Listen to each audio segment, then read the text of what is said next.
What's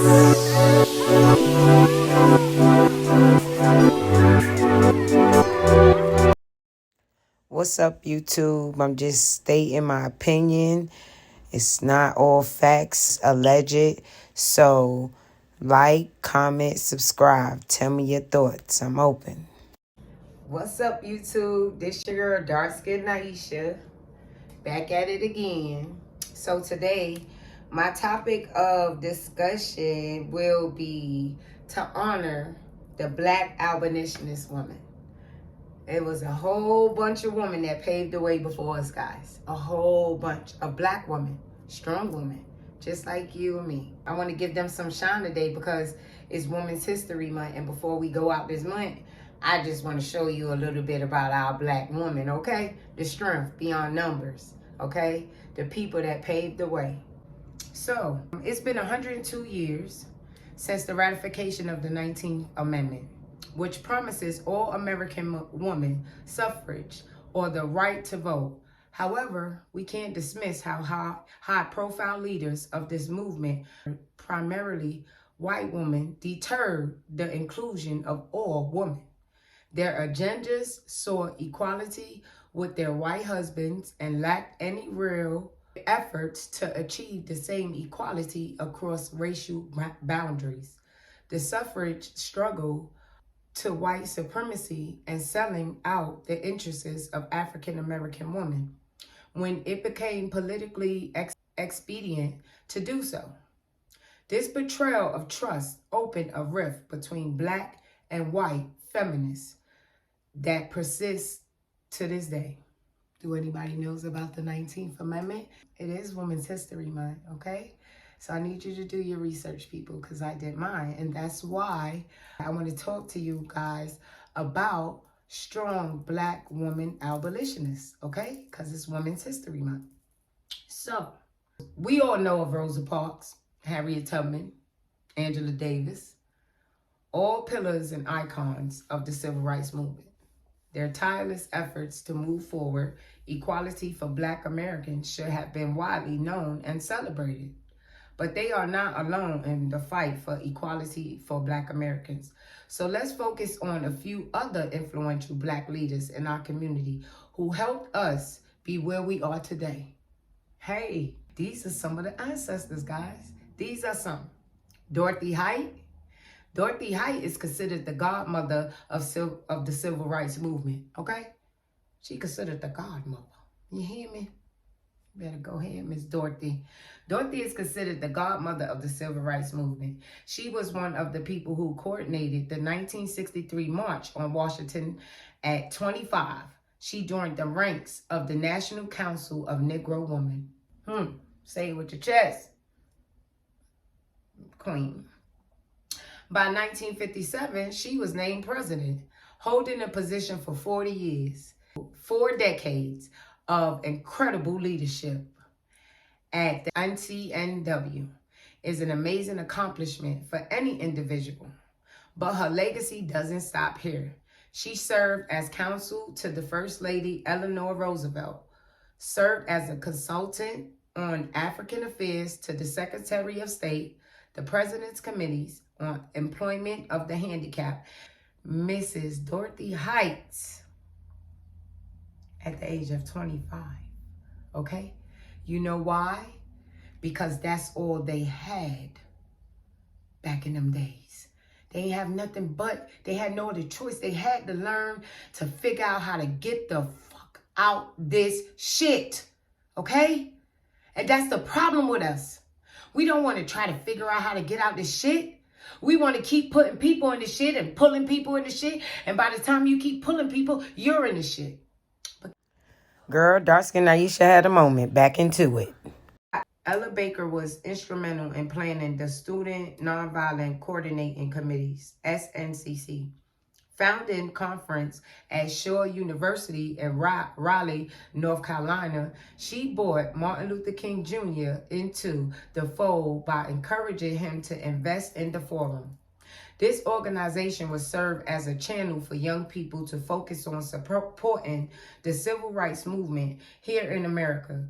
Strong people don't need strong leaders, But facilitating this required extensive travel, conversations, and meetings.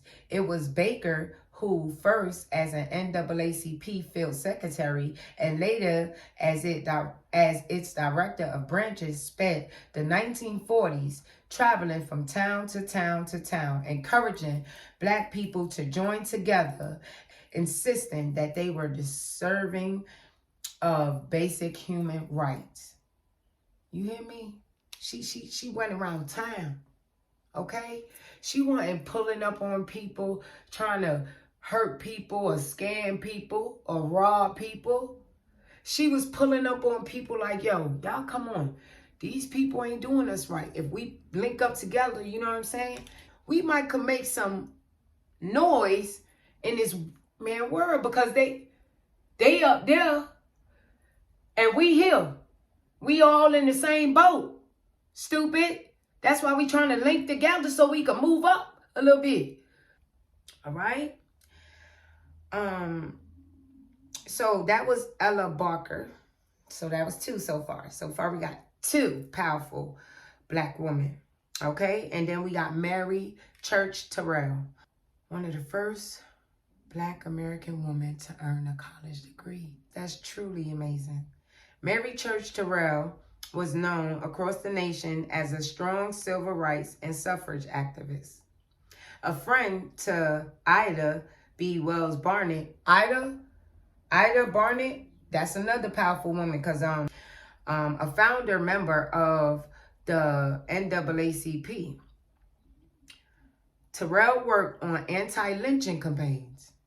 She advocated for Black excellence in the form of education, work, and community activism.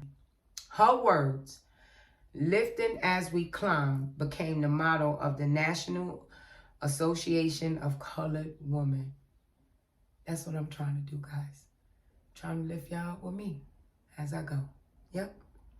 So, the group she helped found in 1896. Okay, so this lady was in the National Associations of Colored Women. So she started a group for colored women. That's amazing. And her motto was, "Lift as we climb."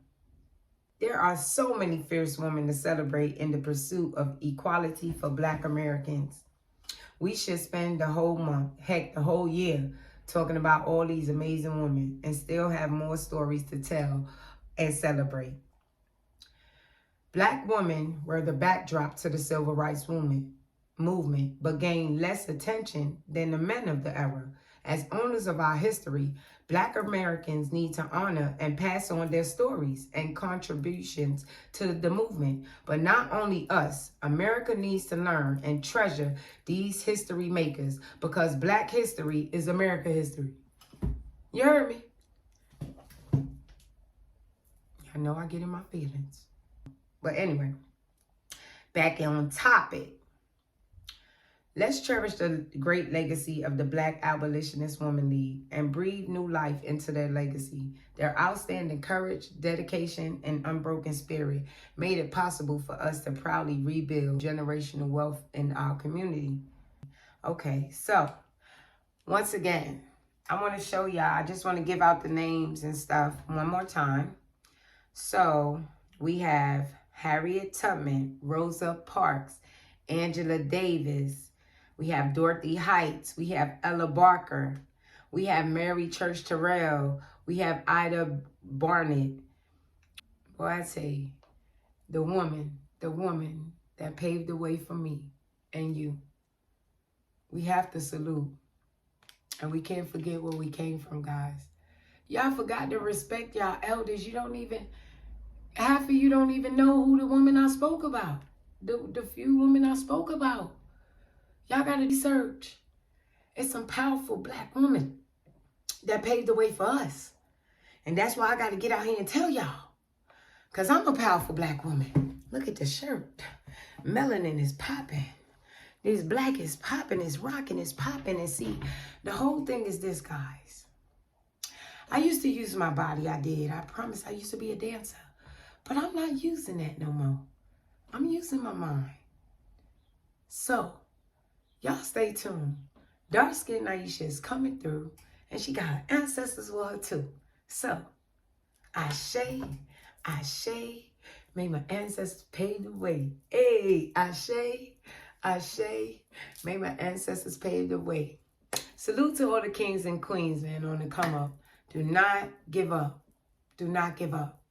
This is just the beginning, guys. Stay tuned. DarkSkinNyeisha coming through.